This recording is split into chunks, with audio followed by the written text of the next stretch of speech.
கலங்கிடும் மகனே வருவாயா, இயேசு அழைக்கின்றார். கண்ணீர் துடைப்பார், மார்போடு சேர்ப்பார், மாறாது அன்பு நம் இயேசு. கண்ணீர் துடைப்பார், மார்போடு சேர்ப்பார், மாறாது அன்பு நம் இயேசு. கலங்கிடும் மகனே வருவாயா, இயேசு அழைக்கின்றார்.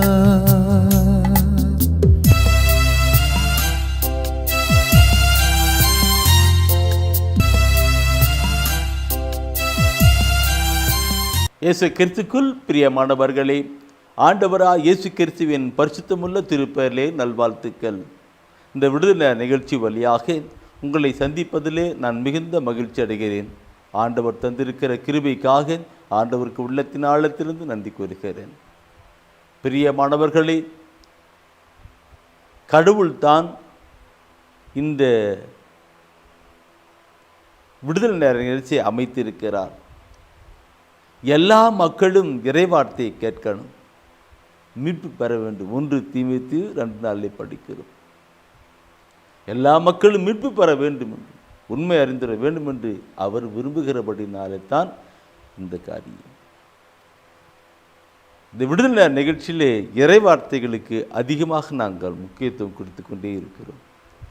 இறைவார்த்தையை கொடுக்கிற பொழுது அந்த இறைவார்த்தை மனிதனுக்கு மீட்பளிக்கிறது என்று யாக்கோபு 1:21 சொல்லப்பட்டிருக்கும். நீ கேட்ட வார்த்தையை பணிவோடு கூட ஏற்றுக்கொள்ளுங்கள், அந்த வார்த்தை உங்களுக்கு மீட்பளிக்கிறது என்று. அது மட்டுமல்ல, ஆண்டவராய் இயேசு கிறிஸ்துவே சொல்லுகிறதல்ல, உண்மையை அறிந்தவர்களாயிருங்கள், அந்த உண்மை உங்களுக்கு விடுதலை. இறை வார்த்தை உண்மை, இறை வார்த்தை அறிந்தவர்களாயிருங்கள், அது உங்களுக்கு. அப்படியே ஆண்டவர் தானே மீட்பும் விடுதலையும் அளித்து நடப்பித்து கொண்டிருக்கிறார். இந்த நாளிலும் பிரியமானவர்களே, அந்த மீட்பின் விடுதலின் காரியங்களை நாம் கேட்க நம்மை ஒப்புக்கொடுக்கலாம். நேசிக்கிற அன்பின் ஆண்டவரே, எங்களை முற்றிலுமாக தாழ்த்தி உங்களுடைய சமூகத்தில் ஒப்புக்கொடுக்கிறோம். வாழ்வளிக்கின்ற வார்த்தை எங்களுக்கு தாரும், விடுதலை அளிக்கின்ற வார்த்தை எங்களுக்கு தாரும், எங்களுக்கு கற்பித்து எங்களை வழிநடத்துவீராக. ஆண்டவரே, இது உம்முடைய பாதப்படியிலே அமர்கிறோம். நீர் எங்களோடு கூட பேசும், உம்முடைய வார்த்தை எங்களுக்கு வாழ்வாக மாறட்டும். ஆமீன். பிரியமானவர்களின் நாட்களிலே தூய ஆவியானவர் தந்த ஒரு கருத்து, மற்றவர்களை அன்பு செய்யணும் என்று தான். மற்றவர்களை அன்பு செய்யணும் என்கிற ஒரு உணர்வை தூய ஆவியானவர் உணர்த்துகின்றார். நான் இந்த மற்றவர்களை அன்பு செய்ய வேண்டும் என்கிற ஒரு நிலையை நான் பார்க்கிற பொழுது, முதலாவது நான் பார்க்கிறோம், அன்பு என்பது நம்முடைய வாழ்க்கையில் அன்பு அன்பு அதற்கு எதிர்மறை என்ன? வெறுப்பு. அன்பு என்பதற்கு எதிர்மறை வெறுப்பு. இப்போ அன்பு என்பது பார்ப்பது, அந்த அன்பு கடவுளுடைய நிலையில் வருகிறது. கடவுளுடைய நிலையில் வருகிறது. கடவுள் அன்பாய் இருக்கிறார் என்று பார்க்கிறோம். கடவுள் அன்பாய் இருக்கிறார் என்று பார்க்கிறோம். அப்படி என்றால் அந்த வெறுப்பு யாருக்கும் கருத்துக்கள் பார்க்கணும். கடவுள் அன்பாய் இருக்கிறார். அப்படி என்றால் அந்த எதிர்மறையான, அந்த அன்புக்கு எதிர்மறையாக இருக்கிற அது யாராக இருக்கணும்? நான் சொல்ல தேவையில்லை, நமக்கு எல்லாருக்கும் புரியும். இன்று ஆண்டவர் நமக்கு சொல்லுவது என்ன? மற்றவர்களை அன்பு செய்யுங்கள் என்கிறது தான். இதை நான் குறித்து சொல்லுகிற பொழுது நாம் சிந்திக்கணும், சிந்திக்கணும், சிந்திக்கணும். கடவுள் 10 கட்டளை கொடுத்தார், நமக்கு 10 கட்டளை கொடுத்தார். நான் பார்க்கிற பொழுது, மத்தேயு நற்செய்தியிலே பார்க்கிற பொழுது, அங்கே மறைநூல் அறிஞர்களும் சதுசேயர்களும் ஆண்டவராக இயேசு கிறிஸ்துவிடம் கேட்கிறார்கள், இந்த கட்டளையை குறித்து, கடவுளுடைய கட்டளையை குறித்து அவர்கள் சதுசேயர்களும் இயேசுவை டெஸ்ட் பண்ணுறதுக்காக கேட்குறாங்க. நீங்கள் பைபிள் எடுத்திருக்கிறீங்க, நான் பைபிள் எடுத்திருக்கிறேன்னு சொல்லும்போது எனக்கு ஒரு சந்தோஷம். கடந்த நாட்களில் ஒரு சகோதரர் என்னோடு கூட தொடர்பு பேசினார். என்ன பிரதர், நீங்கள் பிரசங்கம் பண்ணுறதில்ல பிரதர், நீங்கள் கிளாஸ் தான் எடுக்கிறீங்க, கிளாஸ் எடுக்கிறீங்க, லெசன் தான் எடுக்கிறீங்க, நாங்கள் அப்படியே உட்காந்துக்கிட்டு எல்லாம் எழுதி தான் படிக்கிறோம். நாங்கள் அப்படியா லெசன் எடுத்துட்டு இருக்கிறேன்னா? ஆமாம் சரிக்கு, நல்லது, எல்லாம் குறித்து வச்சு எல்லாம் படித்து கண்டு வாங்க. நான் அடுத்த காலகட்டத்துக்கு நீ நல்ல ஒரு நற்செய்தியாளனாக மாறணும், நல்ல ஒரு பிரசங்கியாக மாறணும்னு சொல்லி நான் சொன்னேன். உடனே அங்கே பக்கம் அவங்க யாரோ கைத்தட்டினாங்க. யார் பக்கம் கைத்தட்டாங்கன்னு என்னுடைய மனைவி தான் சொன்னாங்கன்ட்டுருக்கு. என் அன்பானவர்களே, அவர்களுக்கு பிரதர், அந்த கொடுக்குற ஒவ்வொரு செய்தியுமே உண்மையிலேயே மிக மிக பயனுள்ள எழுதி வச்சு நான் பயன்படுத்திட்டு இருக்கிறேன். நாங்கள் எல்லா துதிகன மகிமையும் என் அருமை ஆண்டவருக்கு, ஒன்றுமில்லை அவர்தான். என் அன்பானவர்களே, எல்லாம் எழுதுறீங்களே தானே? மத்திய நற்செய்தியில் 22ஆம் அதிகாரத்தில் 36வது வசனத்தை தான் நான் சொன்னேன். என்னது? அந்த மறைநூல் அறிஞர்கள் சதுசேயர்கள் எல்லாம் கேட்குறாங்க. அதற்கு ஆண்டவராக இயேசு கிறிஸ்து சொல்லுவது அந்த 37வது வசனம் என்ன? உன் முழு இதயத்தோடும் முழு உள்ளத்தோடும் முழு மனத்தோடும் உன் ஆண்டவராகிய கடவுளிடம் அன்பு செலுத்து. உன் ஆண்டவராகிய கடவுளிடம் அன்பு செலுத்து. அந்த 10 கட்டளை அப்படியே பிரித்து கொண்டு வராங்க. அந்த கட்டளை பிரிச்சு, முதலாவது உன் கடவுளாகிய முழு இதயத்தோடும் முழு உள்ளத்தோடும் முழு மனதோடும் ஆண்டவராகிய கடவுளிடம் அன்பு செலுத்து. ஆண்டு செலுத்து சொல்லப்பட்டிருக்கிறது. நான் சென்ற வாரத்திலே நான் கொடுத்த போது நான் சொல்லியிருக்கிறேன் இல்லைங்களா, நான் முழு மனதோடு கூட கடவுளை அன்பு செலுத்துகிற பொழுதுதான், அது ஜெபிக்கிற பொழுதுதான், தேடுகிற பொழுதுதான் ஆண்டுடைய அருளையும் ஆசிரியம் பெற்றுக்கொள்ள முடியும் என்று. அதனால் தான் பார்க்குறோம், முழு பாருங்க, உன் முழு இதயத்தோடு உன் முழு உள்ளத்தோடு உன் முழு மனதோடு கூட ஆண்டவருக்கு அன்பு செய்வான்னு. சரி, அப்படி 36வது வசனத்தில் அவங்க சதுசேயரும் பரிசை கேட்குறாங்க. 37வது வசனத்தில் இயேசு இப்படி சொல்கிறார். அடுத்து 38வது வசனத்தில் அவர் என்ன சொல்லுவார் என்னன்னாக்க, இதுக்கு ஒப்பட்டா இது ஏற்றபடியான அடுத்த ஒரு கட்டளை இருக்குன்னு சொல்லி கொடுத்து அந்த 39வது வசனம் சொல்லுகிறார். என்னது? உன் மீது நீ அன்பு கூறுவது போல உனக்கு அடுத்திருப்பவர் மீதும் அன்பு கூறுவாயாக. பாருங்க, உன் மீது நீ அன்பு கூறுவது போல உனக்கு அடுத்திருப்பவன் அன்பு கூறுவேன்னு சொல்லிட்டு. நீங்கள் எல்லாம் எடுத்திருக்கிறீங்க. அந்த மத்தேயுல 22ஆம் அதிகாரத்தில் 36 முதல் 39 வசனத்தை அப்படி பிற்புன்னு அப்படி பொண்ணு போனீங்கன்னாக்க உங்களுக்கு நல்லா கிளியராக தெரியும். உன் மீது நீ அன்பு கூறுவது போல உன் அயலார் மீதும் அன்பு கூறுவாயாக, மற்றவர்கள் மீதும் அடுத்திருப்பவன் அன்பு கூறுவாயான்னு சொல்லப்பட்டிருக்கிறது. நாம் இதை நாம் சிந்திக்கிறவன் பிரியமானவர்களே, கடவுளை அன்பு செய்கிறோம். அது எப்படி என்று நாங்கள் தெரியல. முழு உள்ளம் முழு முழு இதயத்தோடு முழு உள்ளத்தோடு முழு அந்த மனதோடு கூட அன்பு செய்யணும். அந்த எந்த நிலையில் செஞ்சுட்டு இருக்குன்னு தெரியல.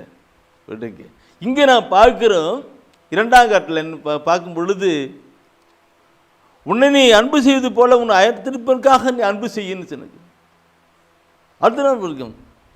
நாம் நம்முடைய வாழ்க்கையிலே நம்மளுக்காக நிற்பது, நமக்காக ஜெபம் பண்ணுறோம் இல்லைங்களா? நமக்காக நம்ம ஜெபம் பண்ணுறோம். ஆண்டவரே என்னை ஆசீர்வதியும், எனக்கு நல்ல உடல் சுகத்தை கொடும். நம்முடைய தம்முடைய நிறைய ஜெபம் பண்ணுறோம். நான் மற்றவர்களுக்கும் ஜெபம் பண்ணணும், ஜெபிக்கணும்.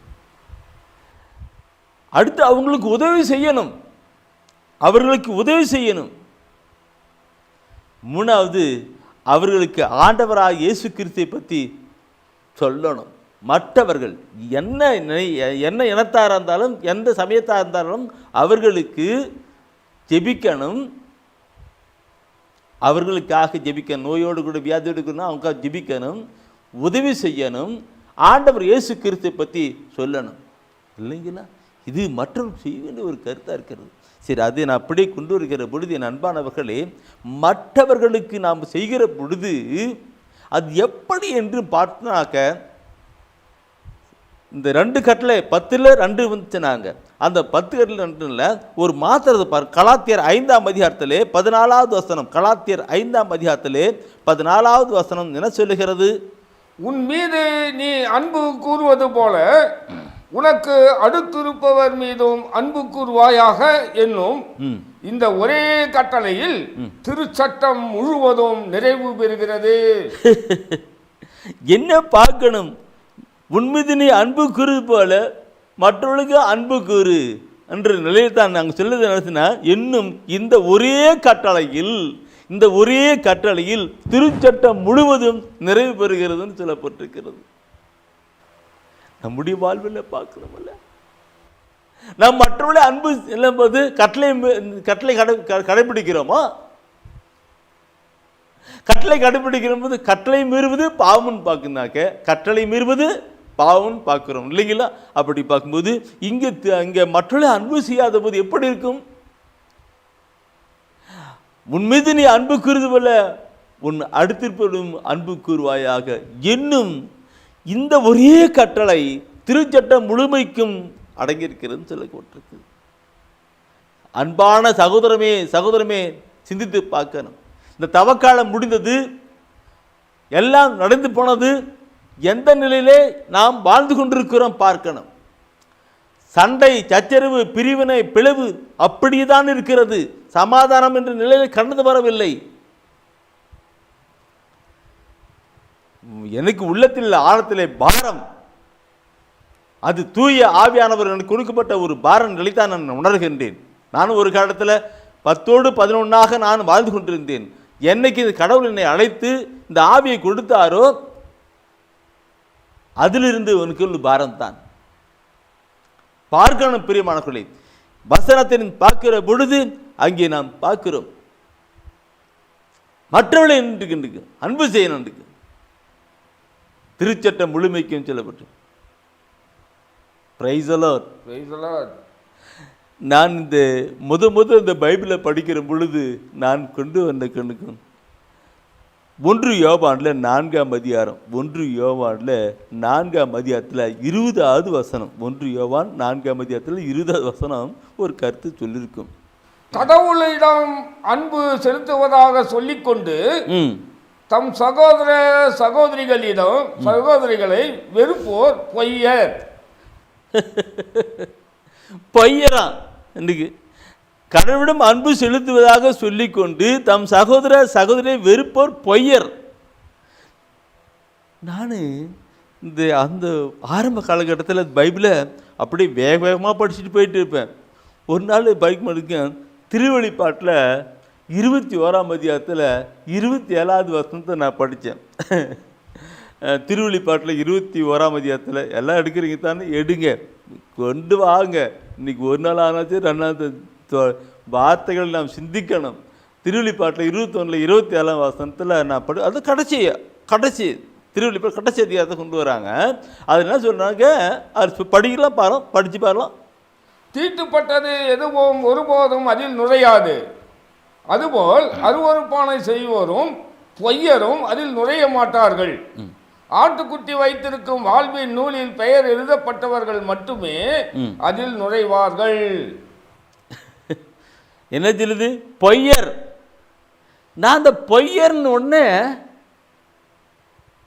என்ன பொய் பேசினா கூட மேலே போக முடியாதோ, என்ன எதிர்பாராம ஏதோ பொய் பேசினா அப்போட போக முடியாதான்ட்டு எனக்கு அந்த விதத்தில் ஒரு அப்படியே கலக்கணும் இருக்குது. பொய்யர் அங்கே நுழைய மாட்டார், எங்கே வெண்டகத்தில் நுழைய மாட்டாருன்னு, பொய்யர் நுழைய மாட்டாருன்னு அந்த ஒரு வார்த்தையை செகண்ட் பண்ணிட்டு நான் பண்ணுறேன். பொய்யர் நுழைய மாட்டாங்களா அப்படியான்னு ஐயோ அதன் பார்த்துட்டு என் அன்பானவர்களே, அந்த 1 யோவான் எடுத்திருக்கீங்க தானே, இதெல்லாம் எடுத்திருக்கிறீங்க. என் அன்பு சகோதரர் எடுத்திருக்கிறார். அவரு நான் சொல்கிறதுக்கு முன்னாடி எடுத்து வச்சுருப்பார்.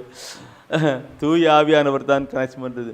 1 யோவானில் நீ பார்க்கும் பொழுது அந்த பொய்யர் என்பதை பற்றி நான் பார்த்தனாக்க முதல் அதிகாரத்தில் 6வது வசனம் எடுப்பாருங்க. ஒன்றில் அதிலே முதல் அதிகாரத்தில் 6வது வசனம் பார்த்தனாக்க அங்கே ஒரு கருத்து சொல்லிருப்பார். என்ன சொல்லிருப்பாருங்க? பொய்யரன்னு நாம் இருளில் நடந்து கொண்டு அவருடன் நமக்கு நட்புறவு என்று உண்டு என்போம் என்றால் நாம் பொய்யராவோம். இருளில் வாழ்ந்துக்கிட்டு நான் கடலோடு கூட வெளிச்சத்தில் வாழ்றேன்னா பொய்யராவோன்ட்டுக்கு நான் அப்படி இப்படி அப்படின்னாக்க பொய்யராவோம். இன்னைக்கு நிறைய நம்முடைய வாழ்க்கையில் எனக்கு இந்த கருத்து தனிமையாக உட்கார்ந்து சிந்தித்து பாருங்க. வாழ்கிற வாழ்க்கை பாவ இருளிலே, அறியாமல் இருளிலே வாழ்ந்து கொண்டு நான் வெளிச்சத்திலே கடவுளுடைய ஒளியிலே வாழ்ந்து கொண்டிருக்கிறேன்னு சொன்னால் அது பொய்யர்ன்னு சொல்லப்பட்டிருக்கிறது. அந்த வாசம் பார்த்தீங்களா? சரி, அடுத்தது 7 விடுங்க. 8வது வார்த்தையை படித்து பாருங்க. என்ன சொல்லுது? ஆனால் பாவம் நம்மிடம் இல்லை என்போம் என்றால் நம்மையே நாம் ஏமாற்றிக் கொள்வோம், நம்மையும் நம்மிடம் இராது. உண்மையும் நம்மிடம் இராது. உண்மையும் நம்மிடம் இராதுன்னு அர்த்தம் பொய்யன்னு அர்த்தம். பாவம் என்னிடம் இல்லை என்றும் என்றால், பாவம் என்னிடம் இல்லைன்னு சொன்னாக்க நம் பொய்யர். உண்மையும் நம்மிடம் இராதுன்னு தான் பார்க்குறோம். உண்மையும் நம்மிடம் இல்லைன்னு அர்த்தம் பார்க்கணும். இன்னைக்கு இன்னும் நிறைய நம்முடைய வாழ்க்கையில் ஒவ்வொன்றும் கொண்டு பாருங்க. நாம் பொய்யர். இப்படி பொய்யரா வாழ்கிறவர்கள் அக்கறை போவதில்லை, மேலே போவதில்லை. த லா புக் சொல்லுகிறது, நான் சொல்லவில்லை. த லா புக் த காட் லா சொல்லுகிறது. 1 6 படித்தோம், 8வது வருஷம் படித்தீங்கன்னா நீங்கள் அது அப்படி படிச்சுனாக்க 2ஆம் அதிகாரம், அது 2ஆம் அதிகாரம் எடுங்க. 2ஆம் அதிகாரம் எடுங்க. 2ஆம் அதிகாரத்தில் 4வது வசனத்தை படித்து பாருங்க. 4வது வசனத்தை படித்து பாருங்க. அவரை எனக்கு தெரியும் என சொல்லிக்கொண்டு அவருடைய கட்டளைகளை கடைபிடிக்காதோர் பொய்யர். உண்மை அவர்களிடம் இராது. உண்மையும் அவரிடம் இராதுன்னு சொல்லிட்டு என்ன பார்க்கணும்? பெரியமா என்ன சொல்லிக்கிட்டு இருக்கு இன்றைக்கு? நான் அவர் கட்டளையை கடைபிடிக்கிறேன்னு சொல்லிக்கிட்டு அவர் கட்டளை கடைபிடிக்காத பொய்யர்.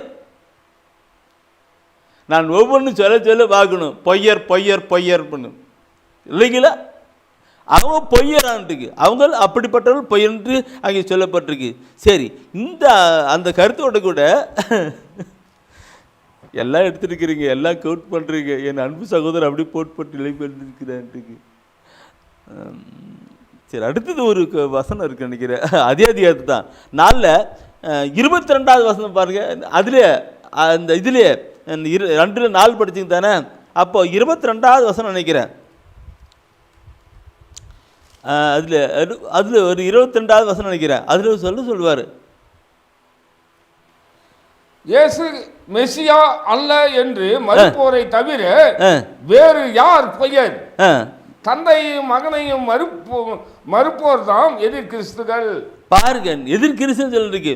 அப்ப இயேசு ஆண்டவர் அல்ல, இயேசு மெசியா, அவர் மெசியா இல்லைன்னு சொல்லுகிறவர்கள் அது பொய்யனுக்கு. இப்போ நாம் அப்படிலாம் கருது அது இருக்கு. ஆனால் கூட அந்த நிலையை வேற இடத்துக்கு மாற்றி கொண்டு போகும்போது நாம் பொய்யராகிறோம் பார்க்கணும் இருக்கு.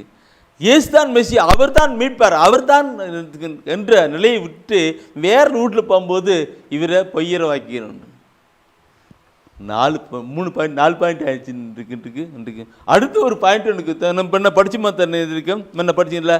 1 யோவான் 4:20 படிச்சிங்க தானே? அதெல்லாம் சொல்லப்பட்டிருக்கு. என்ன படித்தோம்? ஆனால் கடவுளிடம் அன்பு செலுத்துவதாக சொல்லிக்கொண்டு தன் சகோதரியை வெறுக்கிறவர்கள் பொய்யர்னு பார்த்தோம். அப்போ 5 பாயிண்டில் பார்க்குற பொழுது உண்மையாகவே நாம் அங்கே பார்க்கணும்.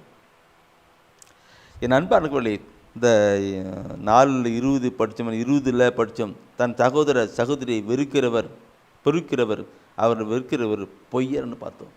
அது அடுத்தது 21வது வசனத்தை நீ படித்து பார்த்தீங்கன்னாக்க, கடவுளிடம் அன்பு செலுத்துவோர், கடவுளிடம் அன்பு செலுத்துகிறவர்கள் தன் சகோதரியிடம் அன்பு செலுத்த வேண்டும். இதுவே அவரிடமிருந்து நாம் பெற்ற கட்டளை. இதுவே நாம் அவரிடமிருந்து பெற்ற கட்டளை என்று சொல்லப்பட்டிருக்கிறது. இதுவே நாம் அவரிடமிருந்து பெற்ற கட்டளை என்று சொல்லப்பட்டிருக்கு. ஆம் பிரியமானவர்களே, நாம் ஆண்டவரிடம் அன்பு செலுத்துகிறோம். நல்லதுதான், நல்லதுதான், நல்லதுதான். அதே சமயம் மற்றவர்களையும் அன்பு செலுத்தப்பட வேண்டும். மற்றவர்களை அன்பு செலுத்தப்படும். அப்பொழுதுதான் நாம் கடவுளை அன்பு செலுத்துகின்ற ஒரு நிலையிலே நாம் பருவோம். அதுதான் கட்டளையாக இருக்கிறது. அதுதான் கட்டளையாக இருக்குது. நான் ஒவ்வொரு பொண்ணு பார்ப்பேன், அதுதான் கட்டளையாக இருக்குது. என் நண்பர்களே, கட்டளையை கடைபிடிக்கிற ஒரு மனிதன் அன்பு செய்கின்றான். கட்டளை அன்பு. அன்பு செய்கிற ஒரு மனிதன் கட்டளை கடைபிடிக்கிறான். அப்போ அன்பு இல்லாத போது அவன் கட்டளை கடைபிடிக்காத ஒரு மனிதனாக வாழ்ந்து கொண்டிருக்கிறான். கட்டளை கடைபிடிக்காத மனிதனாக இருக்கும்போது அவன் பாவம் செய்கிறவனாக இருக்கிறான். என்ன சிந்தித்து பார்க்கணும். இந்த வசன வார்த்தைகளை என் தூய ஆவியானவர் இந்த நாளில் என் உள்ளத்தில் உணர்த்தி இது சொல்லுன்னு சொல்றதை நான் தான் சொல்லுகிறேன். இதோ உலகப்புறமான வாழ்க்கையிலே நாம் பக்தி முயற்சியிலே அப்படி போகின்றுவதில்லை. நம் வாழ்க்கையை மாற்ற வேண்டும். கடவுளுடைய கட்டளை, அவருடைய அன்பின் கட்டளை கடைபிடிக்கிறதாய் மாற்றி கடந்து வர வேண்டும். இல்லைன்னா இல்லை, சும்மா இல்லை என்று பார்க்கணும். பெருமார்களே, இதை சொல்லுகிற பொழுது என் அன்பானவர்களே, வசனத்தின் வார்த்தைகள் ஒவ்வொன்று பார்க்கணும். 1 யோவானிலே 5ஆம் அதிகாரத்திலே 3வது வசனத்தை நாம் பார்க்கிற பொழுது அது சொல்லப்படும். கட்டளையை கடைபிடிப்போர் அவர் கட்டளைகளை கடைபிடிப்பதில் தான் கடவுள் அன்பு அடங்கியுள்ளது. கடவுளுடைய அன்பு அடங்கியுள்ளது. நான் முன்னே சொல்லிட்டேன். கட்டளை கடைபிடிப்பு தான். நான் சும்மா இது ஆண்டவர் நான் முழு மனதோடு கூட அன்பு செய்கிறேன், முழு மனதோடு கூட அன்பு செய்கிறேன். நல்லது, நல்லது, நல்லது. அவர் என்ன சொல்றாரு? நீ மற்றவர்களை அன்பு செய், அப்போதான் என்னை அன்பு செய்துக்கு அடையாளம். அந்த கருத்து வருது. இன்று நம்முடைய வாழ்க்கையில பார்க்கணும். பிரியமாக்களே, நான் இதை சொல்றேன்னா நிறைய பேருக்கு அது எடுக்க மாட்டாங்க. இன்று எல்லாம் சண்டையும் சச்சரியும் பெறும். எப்படி மற்றவர்களை அன்பு செய்யணும் இருக்கும். மற்றவர்களை அன்பு செய்கிறதை பற்றி என் அன்பானவர்களை தெய்வீக திருவிழித்திலே பார்க்கிற பொழுது எப்படியெல்லாம் சொல்லப்பட்டிருக்கு என்பதை நான் அதிகமாக சொல்லணும் இருக்கும். அதிகமாக சொல்ல இருக்கும். கட்டளையும் சொல்லப்பட்டிருக்கிறது. இந்த யோவான் திருமுகத்தை நான் படித்தோம் இல்லைங்களா? யோவான் நற்செய்தி எடுத்துங்க. யோவான் நற்செய்தி எடுத்து பார்த்தனாக்க அதில் சொல்லுவார், 13ஆம் அதிகாரம் எடுங்க. 13ஆம் அதிகாரம் யோவான் நற்செய்தியில் 13ஆம் அதிகாரத்தை எடுத்துட்டாக்க அதில் சொல்லப்படுகிற வார்த்தை நீங்கள் பார்க்கணும். 34வது வசனம் நினைக்கிறேன். ஒருவர் மற்றவரிடம் அன்பு செலுத்துங்கள் என்னும் புதிய கட்டளையை நான் உங்களுக்கு கொடுக்கிறேன். நான் உங்களிடம் அன்பு செலுத்தியது போல நீங்களும் ஒருவர் மற்றவரிடம் அன்பு செலுத்துங்கள். அன்பு செலுத்துங்கள். பார்த்துங்க, ஒருவர் மற்றவரிடம் அன்பு செலுத்துங்க. அதுதான் புதிய கட்டளை. இந்த புதிய கட்டளை அங்கே மாத்திரம் இல்லை, அவர் பழைய ஏற்பாட்டில் ஏற்கனவே சொல்லப்பட்டிருக்கிறது. அது பழைய ஏற்பாட்டில் லேவி ராமத்தில் பார்த்தீங்கன்னாக்கா 19 15 வசனம் நினைக்கிறேன், 18 வசனம் 19 18 வசனம் சொல்லப்பட்டு அது சொல்லப்பட்டிருக்கு. கட்டளை இருக்கு, மற்றவர்கள் அன்பு செய்யணும். ஆனால் இங்கே ஆண்டவராக இயேசு கிறிஸ்து சொல்லுகிறது கருத்தை பார்க்கணும். நான் உங்களை அன்பு செய்து போலான்னு சொல்றார். அந்த மாதிரி அன்பு செய்யணும். நீங்கள் மற்றவரிடம் அன்பு செலுத்துங்கள். என் அன்பானவர்களே, இது ஆண்டவர் நம்மோடு பேசுகிற வார்த்தை. மற்றவரிடம் அன்பு செலுத்துங்கள், மற்றவரிடம் அன்பு செலுத்துங்க. உங்களுடைய மாமனார் மாமியார், உங்களுடைய பக்கத்து வீட்டுக்காருங்க, எதிரிகள் யாரா இருக்காங்களோ அவங்கள எல்லாருமே அன்பு செய்யுங்க. ஒருத்தரையும் வெறுத்து பண்ணக்கூடாது, ஒருத்தரையும் வெறுத்து தள்ளக்கூடாது. எல்லாரிடம் அன்பு செலுத்தணும். இப்படி நாம் அன்பு செலுத்துகிற பொழுதுதான் எல்லாரிடம் அன்பு செலுத்தணும். ஆண்டவராக இயேசு கிறிஸ்து பாவிகளையே தேடி வந்தார், அவர்களுக்கு உதவி செய்தார், அவர்களோடு கூட உணவு சென்றார். அப்படிப்பட்ட நிலை நமக்குள் இருக்கிற பொழுதுதான் நான் ஆண்டு சொல்றாரு, நான் உங்களை அன்பு செய்து போல நீங்களும் இந்த நிலையை கொண்டு வரணும். என் அன்பானவர்களே, 34வது வசனத்தை நீ படிச்சு தானே, 35வது வசனத்தை நீ படிச்சு பாருங்க. என்ன சொல்லுகிறது?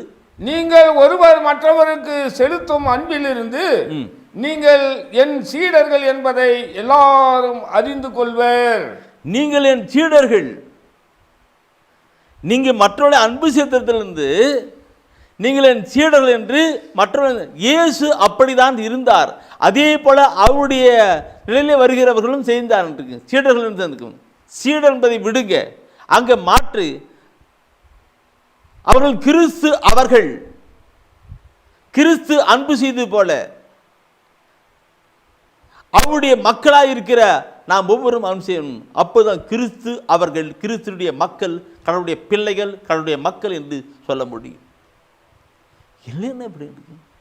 நான் இந்த கருத்தை நான் ஒவ்வொன்றும் சொல்லுகிற பொழுது நம்முடைய வாழ்க்கையில் எப்படி இருக்கிறது, நம்முடைய வாழ்க்கையில் எப்படி இருக்கு நான் சிந்தித்து பார்க்கணும். பெரியமக்களே, என் அன்பானவர்களே, இதோ இந்த உலகப்புறமான வாழ்க்கையில வாழ்ந்து விண்ணக வாழ்வு போறதில்லை, நாம் விண்ண வாழ்வை தேடி கடந்து போகணும். இப்படிதான் கடவுளுடைய கட்டளை இது. திருச்சட்டம் முழுமைக்கும் 2 கட்டளை முடிகிறது. அந்த 2 கட்டளையிலே அன்பு கூறுவதுதான் மற்றவர்களே அன்பு கூறுவதிலே நிறைவடைகிறது என்று புனித பவுலடிகள் கலாத்திய திருமுகத்திலே மிக தெளிவாக கூறியிருக்கிறார். இல்லைங்களா? நாம் நம்முடைய வாழ்க்கையிலே கொண்டு வரணும். மத்தேயு நற்செய்தி எடுங்க. மத்தேயு நற்செய்தியில் ஆண்டவராக இயேசு கிறிஸ்து தி பிகினிங், ஆரம்ப காலகட்டத்தில் அந்த மலைப்பிரசங்கத்தில் சொல்லி வருதான் முதல் பிரசங்கம் இருக்கும். நான் மலைப்பிரசங்கத்தை ஒரு நாள் சொல்கிறேன், மலைப்பிரசங்கம் பற்றி பேசணும் ஒரு நாளைக்கு. மத்தேயு 5ஆம் அதிகாரத்திலே பார்க்கிற பொழுது அந்த 44வது நினைக்கிறேன், அதில் பார்க்கும்போது அதில் 43, 44 அது தலைப்பு பாருங்க, பகைவரிடம் அன்பாயிருத்தல். தலைப்பு பாருங்க. ஓ, பகைவரிடம் அன்பாயிருத்தல் தலைப்பு. சரி, அதுக்குள்ள நீ பார்த்தனாக்க 43வது வசனத்தில் பார்க்கிறவங்க என்ன சொல்லுகிறது?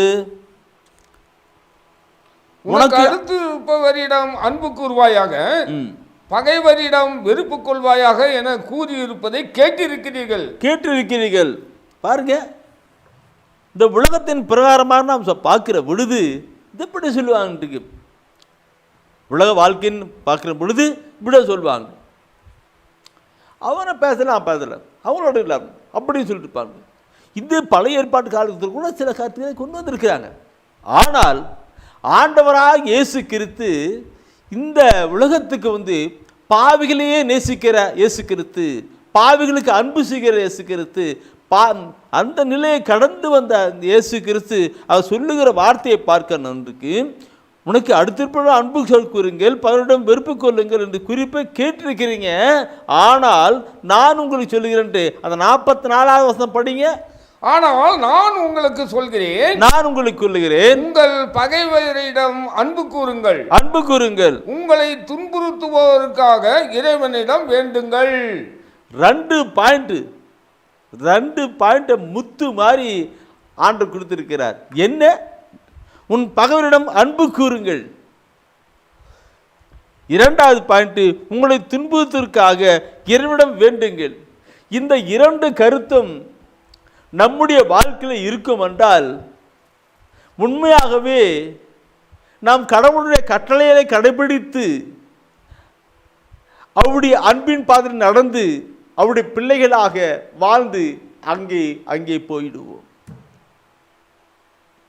அருமையான பாயிண்ட். நான் இந்த பைபிளை படிக்கிற பொழுது ஒவ்வொரு வசன வார்த்தைகளும் முதல்ல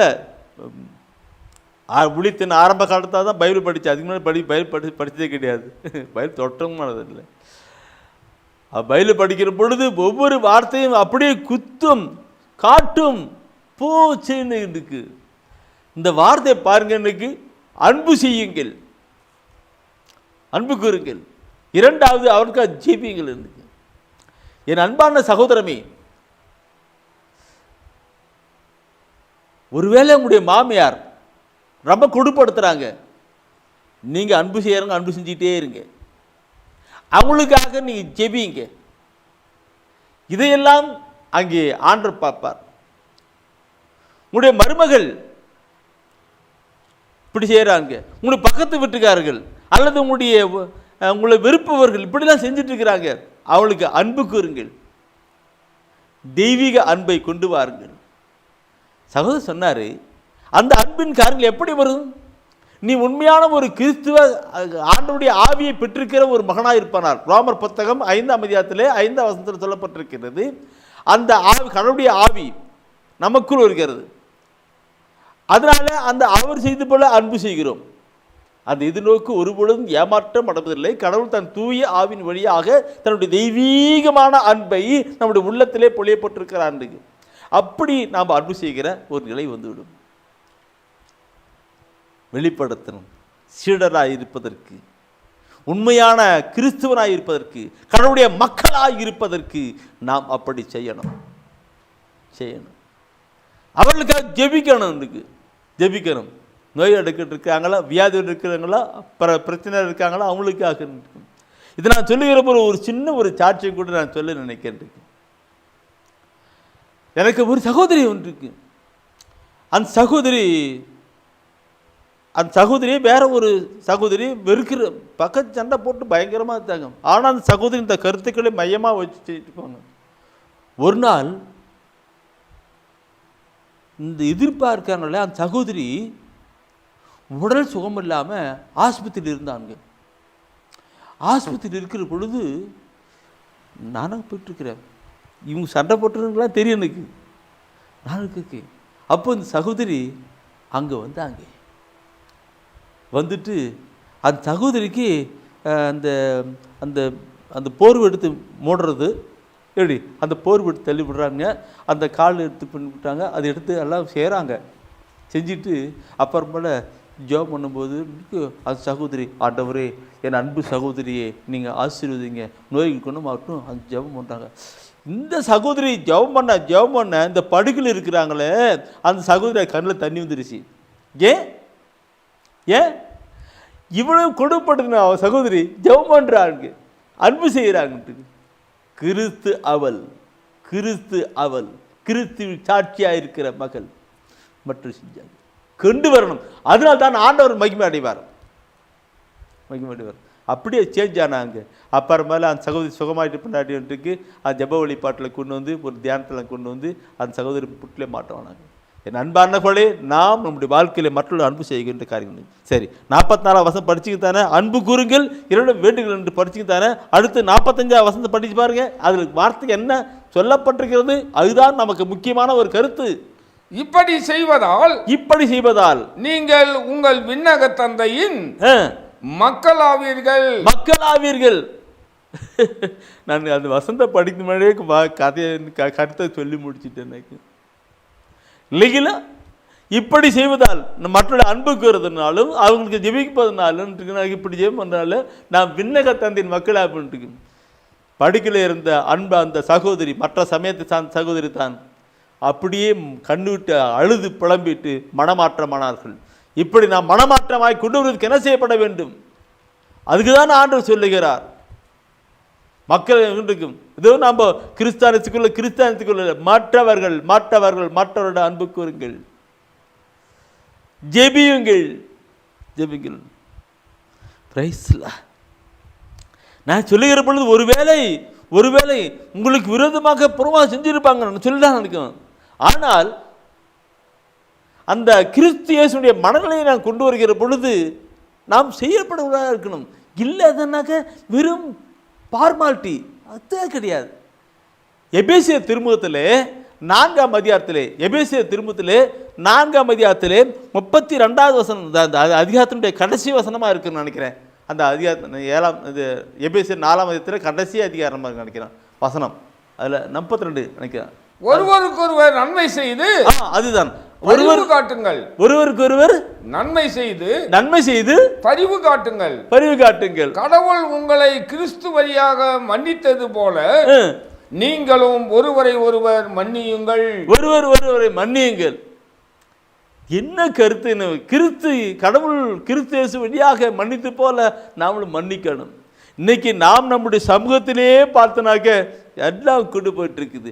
மக்கள் அடுத்தங்க போறது, கிறிஸ்துவின் சாட்சிகளாக எங்கே போறது, கடவுளுடைய பிள்ளைகளாக சாட்சிகளாக எங்கே போவது, கடவுள் மக்களாக எங்கே போட்டிருக்கு.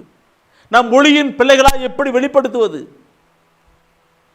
ஒளியின் பிள்ளைகளாக, கடவுளுடைய பிள்ளைகளாக விண்ணக தந்தையின் மக்களாக எப்படி வெளிப்படுத்துவது? மற்றவர்கள் எல்லாம் எப்படி அந்த ஒளியிடம் வருவார்கள்? அந்த ஒளியிடம் வருவார்கள். ஜெபிப்பதில் ஆண்டுக்கு. அதனால்தான் ஆண்டவர் சொன்னார், நீ எனக்கு அன்பு செய்யற, முழுமன ஜெபி பண்ற, என்ன காட்டு, ஓகே, அதை விடு, நீ மற்றவர்களுக்கு செய். அப்போ மற்றவர்களுக்கு செஞ்சாக்க நீ எனக்கு தான் செஞ்ச மாதிரி, மற்றவர்களுக்கு செஞ்சானா அது எனக்கு தான் செஞ்ச மாதிரி. எப்படி கொண்டு வரார்? சரி, இந்த கருத்தோடு நான் அந்த பகலுக்கு அன்பு செய்ய தலைப்பு இல்லை, அடுத்த ஒரு தலைப்பை நான் கொண்டு வருகிறேன். ரோமர் புத்தகம் எடுக்க தயவுசெய்து. ரோமர் புத்தகம், ரோமர் புத்தகத்தில் 13ஆம் அதிகாரம் நினைக்கிறேன், அதில் ஒரு அன்பான கருத்து சொல்லியிருப்பார் நினைக்கிறேன். ரோமர் 13ஆம் அதிகாரம்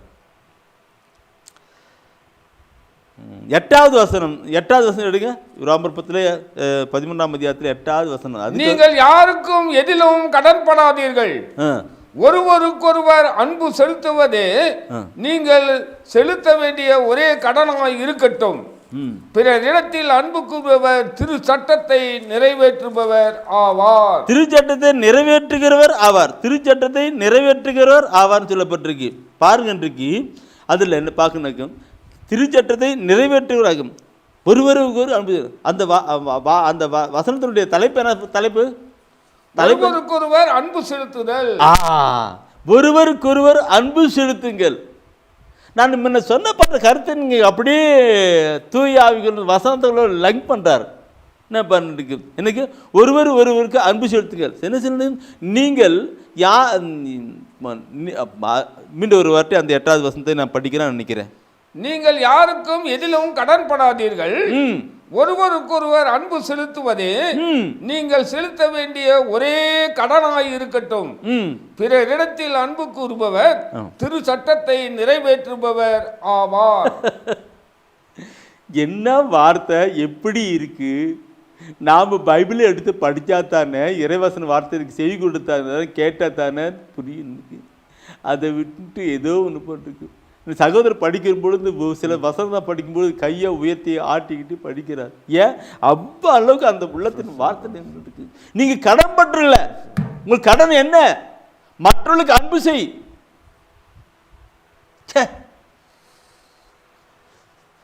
அதுதான் மிக முக்கியம். ஒருவர் கடனாக இருக்கிறார், பிறரிடத்தில் அன்பு கூறுவாயாக கூறுவர் திருச்சட்டத்தை நிறைவேற்றுவராக இருக்கிறார்கள். நிறைவேற்றுவார் கடல் நிறைவேற்றுவார் கட்டளை கடைபிடிக்கிறார் ஒரு மனிதனாக இருக்கிறான்னு, கட்டளை கடைபிடிக்கிற ஒரு மகனாக இருக்கிறான். அந்த வசனத்துடைய அந்த 8வது வசனம் படிச்சீங்கன்னாக்க அப்படியே நீ படிப்பினாக்க அதில் ஒவ்வொரு வார்த்தையும் ஒவ்வொரு சொல்லப்பட்டிருக்கும். விபச்சாரம் செய்யாதே, கொலை செய்யாதே, களவு செய்யாதே, அப்படிலாம் ஒவ்வொன்றும் சொல்லப்பட்டிருக்கும். அப்படியே சொல்லி அந்த 10வது வசனத்தை படிக்கும்போது என்ன சொல்லுவாருன்னா, அன்பு அடுத்திருப்பவருக்கு தீங்கிழைக்காது, அடுத்தவருக்கு தீங்கிழைக்காது. ஆகவே அன்பே திருச்சட்டத்தின் நிறைவு. அன்பே திருச்சட்டத்தின் நிறைவு. என் அன்பான சகோதரமே சகோதரமே சகோதரமே சகோதரமே, நாம் தெய்வீக திருவுளத்தை எடுக்கணும், விவிலியத்தை எடுக்கணும், படிக்கணும், சிந்திக்கணும், தியானிக்கணும். அப்பதான் நாம் ஆண்டவர் பக்கமாய் திரும்பி அவர் வழியிலே கடந்து சென்று ஆசீர்வாதத்தை பெறுவதோடு மட்டுமல்ல, விண்ணக வாழ்வு கடந்து போகலாம் இருப்போம். அது இல்லாமல் இதோ உலக நிலையிலே வாழ்ந்து கொண்டு அப்படி நான் இப்படி இருக்கிறேன் இப்படி இருக்கிறேன்லாம் கிடையவே கிடையாது. இந்த லா புக் சொல்லுகிறது என்ன? அதுதான். திருச்சட்டத்தின் ஒரு புள்ளியோ கமா கூட மாறுவதில்லை, மாற்றவே முடியாது. இந்த லா தான். எனவே நம்முடைய வாழ்க்கையில் நாம் ஆசீர்வாதமான ஒரு வாழ்க்கை வாழப்பட வேண்டும் என்றால் திருச்சட்டத்தை எடுக்கணும், படிக்கணும், கீழ்ப்படியும். அது சொல்லப்படுனா மற்றவர்களை அன்பு செய், ஒருவருக்கு அன்பு செய். அதுதான் நீ கடன் கணக்கு. அப்படி செஞ்சானாக்க நீங்க வேற ஒரு இதில் திருச்சட்டை நிறைவேற்றுள்ளா கடைபிடிக்கிறவளாக இருப்பேன்னு அப்படி சொல்லிட்டு கொலை செய்யாது அப்படிலாம் சொல்லிட்டு இருக்கேன். கடனாக்க அந்த 10வது சொல்றதுக்கு அன்பு குறுக்கு. என் அன்பானவர்களே, நாம் நம்முடைய வாழ்விலை பார்க்கணும், நம்முடைய வாழ்க்கையை பார்க்கணும், நம்முடைய வாழ்க்கையை சிந்தித்து பார்க்கணும், எப்படி வாழ்ந்து கொண்டிருக்கிறோம் என்று. அன்பு செய்யப்பட வேண்டும். இந்த அன்பு செய்யணும், அன்பு கூறணும், மற்ற அன்பு கூறணும். இந்த பிரைஸ் லார்ட், தூயாவியானவரே தூயாவியானவரே தூயாவியானவரே. கட்டளையை திருச்சட்டத்தை நிறைவேற்றுவதாக இருக்காங்க. திருச்சட்டத்தை நிறைவேற்ற கடைபிடிக்கலாம் இருப்பார். கட்டளை மீறுவது பாவம், கட்டளை மீறுவது பாவம். திருச்சட்டத்தை நிறைவேற்றலாம் இருப்பாங்க. அப்போ கட்டளை கடைபிடிக்கலாம் இருக்கவங்களுக்கு அங்கே பாவம் இருக்குமா? இல்லை இல்லை. 1 யோவானில் 4ஆம் அதிகாரத்தில் 8வது வசனம், 1 யோவானில் பேதுரு சொல்லுவார், ஒரு வார்த்தை சொல்லுவார். 1 பேதுருல 4ஆம் அதிகாரத்தில் 8வது வசனம் நினைக்கிறேன். அது அருமையான ஒரு பேதுரு அவங்க சொல்லுகின்ற ஒரு வார்த்தை. 1 பேதுருல. ஏன்னா இந்த திருச்சட்டத்தை நிறைவு கடைப்பிடிக்கிற ஒரு மனிதன் எப்படி இருப்பான் என்றால் அவனுடைய வாழ்க்கையிலே எப்படி போயிருக்கிறது? பரிசுத்தமான ஒரு வாழ்க்கை என்று நினைக்கும். அந்த பாவம் இல்லைன்னு சொல்றீங்க. அன்பு அன்பு அன்பு அன்பு செய்கிறான்னாக்கா எப்படி இருக்குன்னு 1 பேதுருல 4:8 சொல்றாரு. என்ன சொல்றாரு? எல்லாவற்றுக்கும் மேலாக ஒருவருக்கொருவர் ஆழ்ந்த அன்பு காட்டுங்கள். ஏனெனில் அன்பு திரளான பாவங்களை போக்கும். அன்பு திரளான பாவங்களை போக்குண்டார். அன்பு திரளான பாவங்களை போக்குனாக்க நாம் அன்பு செஞ்சோன்னாக்கா அங்கே பாவத்துக்கு என்ன வழி இல்லை, எல்லாம் மாறி போய்ட்டுன்னு சொல்கிறார். நான் முன்ன சொன்ன கருத்தோடு கூட அப்படியே தயவுசெய்து லிங்க் பண்ணி பாருங்க. யோவானில் இது ரோமர் சொல்லப்பட்டவல்லவா, அந்த 8 அது கீழே இந்த வசனம் அப்படியே 8, 9 படித்து பார்த்தினா 10ஆம் வசனம் சொல்லப்பட்டிருக்கு இல்லையா? அந்த 10ஆம் வசனம் கருத்தோடு குறிப்பிட்டா என்ன நினைக்குது? பாவம். பரிசுத்தமான ஒரு வாழ்க்கை வாழ முடியும், கடவுளுக்கு உகந்த ஒரு வாழ்க்கை வாழ முடியும். மற்றவர்களை அன்பு செய்வதனால்தான் இந்த நிலை மாறி கடந்து வருகிறது என்று அழகாக தெய்வீக திருவிழித்தில் ஆண்டவராய் கடவுள் நமக்கு கட்டளையிட்டு சொல்லிக் கொண்டிருக்கிறார். மற்றவர்களை அன்பு பண்ணணும், அவளுக்காக ஜெபிக்க, அவளை அன்பு கூறு, அவளுக்காக ஜெபி, அவளுக்காக என்ன சொன்னது, அவளுக்காக ஜெபி, அவளுக்கு உதவி செய்யி. அந்த மாதிரி கொண்டு வருகிற பொழுது அங்கே கடவுளுடைய பிரசன்னம் இருந்து கொண்டே இருக்கும். நீ அன்பு கூறுகிறாய், அங்கே கடவுள் பிரசன்னம். அவர்களுக்காக நீ ஜெபிக்கிறாய், அங்கே கடவுளுடைய பிரசன்னம். அவர்களுக்கு நீ உதவி செய்கிறாய், அங்கே கடவுளுடைய பிரசன்னம். அவர் பார்ப்பார், எல்லாம் எழுதி வச்சுட்டு அவருக்கு நமக்கான காரியங்கள் செஞ்சுட்டு இருப்பார். யாரெல்லாம் திருச்சட்டத்தை கட்டளையை நிறைவு செய்கிறார்களோ, அவர்கள் அன்பு செய்து நிறைவு செய்கிறார்களோ, அவர்களுக்கு டிக் மார்க் கொடுத்து அவருடைய வாழ்க்கையை ஆண்டவர் இவ்வுலக வாழ்க்கையிலே ஆசீர்வதிப்பார், மறுவுலக வாழ்க்கையும் கொண்டு செல்வார். பிரியமானவர்களே பார்க்கணும். எனவே இதை கேட்டுக்கொண்டிருக்கிறேன் அன்பான சகோதரமே, நாம் நம்முடைய குடும்பம், நம்முடைய சமூகம் எப்படி வாழ்ந்து கொண்டிருக்கிறோம் என்று பார்க்கணும். கிறிஸ்துக்கு சாட்சியுள்ள மகளாக வாழணும். அன்பு செலுத்தப்பட வேண்டும்.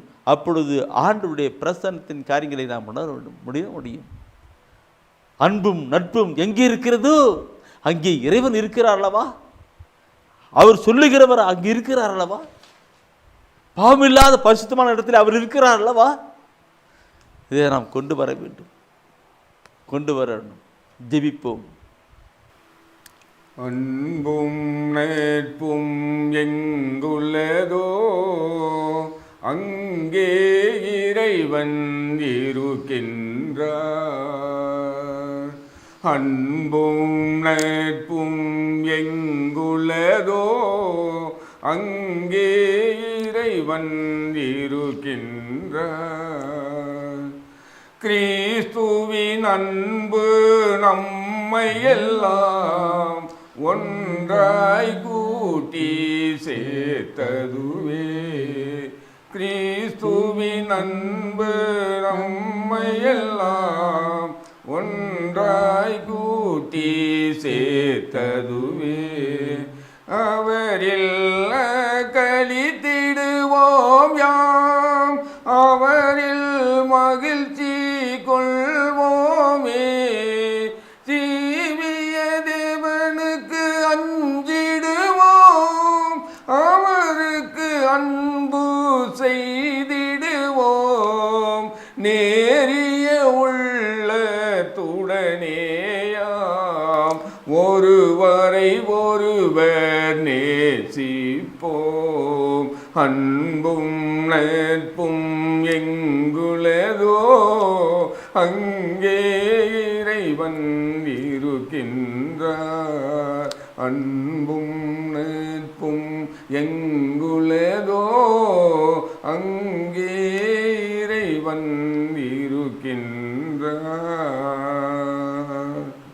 ஆமாண்டவரே, அன்பும் நட்பும் உள்ள இடத்திலே நீர் இருக்கிறீர் ஆண்டவரே.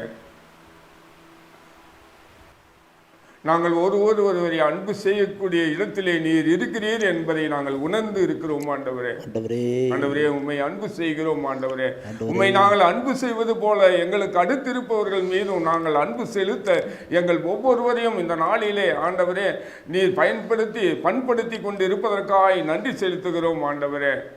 ஆண்டவரே, நாங்கள் ஒவ்வொருவரை அன்பு செய்து ஆண்டவரே ஒருவரையே மன்னித்து ஆண்டவரே ஒவ்வொருவருக்கு நாங்கள் ஆண்டவரே எங்களையே நாங்கள் ஆண்டவரே அன்பு செய்யக்கூடிய உள்ளத்தையே நீ தருவதற்காக உமக்கு நன்றி செலுத்துகிறோம் ஆண்டவரே. இதோ இந்த நாளிலே இந்த அருமையான செய்தியை கேட்டுக்கொண்டிருக்கிற ஒவ்வொரு மீதும் ஆண்டவரே உமது அன்பின் ஆவியை பொழிந்து கொண்டு இருப்பதற்காக நன்றி செலுத்துகிறோம் ஆண்டவரே. ஆண்டவரே, உமக்கு நன்றி செலுத்துகிறோம் சுவாமி. ஆண்டவரே, ஒப்பு கொடுக்கிறோம் இந்த அருமையான செய்தி ஆண்டவரே அன்பு செய்யக்கூடிய உள்ளத்தை எல்லோருக்கும் தருவதற்காக உமக்கு நன்றி செலுத்துகிறோம் ஆண்டவரே. இயேசுவே, உமக்கு நன்றி. எங்கள் ஒவ்வொருவரையும் மன்னிக்கிறவரே உமக்கு நன்றி. நாங்களும் ஒருவரை மன்னித்து ஒருவருக்கு அன்பு செலுத்தக்கூடிய உள்ளத்தை நீ தந்து கொண்டு இருப்பதற்காக உமக்கு நன்றி செலுத்துகிறோம் ஆண்டவரே. உங்களை காண்பவன் என்னை காண்கிறான் என்ற இறை வார்த்தையின்படி ஆண்டவரே ஒவ்வொருவரும் ஆண்டவரே உண்மையை கண்டுகொள்வதற்காக எங்களையே நீ தயார்படுத்தி கொண்டு இருப்பதற்காக நன்றி செலுத்துகிறோம் ஆண்டவரே. ஆண்டவரே, எங்கள் மீது நீர் பேரன்பு வைத்திருப்பதற்காய் உமக்கு நன்றி செலுத்துகிறோம். நாங்களும் ஒருவரை அன்பு செய்யக்கூடிய உள்ளத்தை ஆண்டவரை நீர் தந்து கொண்டிருப்பதற்காய் நன்றி செலுத்துகிறோம். எங்கள் அருமை இயேசுவின் அற்புத நாமத்தில் பிதாவே, ஆமேன், ஆமேன். வாழ்க ஆண்டவரும் உடனே, பெண்களிலே நீர் பேரு பெற்றீரும் மகனும் வாழியவே. பரிசுத்த மரியாயே எங்கள் பரமனின் தாயாரே, பாவிகள் எங்களுக்காய் பரமனை மன்றாடும். இப்போதும் நீர் மன்றாடும், எப்போதும் நீர் மன்றாடும். தீமைகள் நெருங்கையிலே பரமனை மன்றாடும்.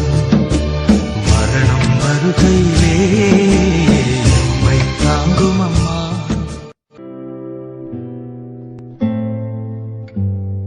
தெய்வ ஒளியும் ஒளியும் என்ற மாத இதழ்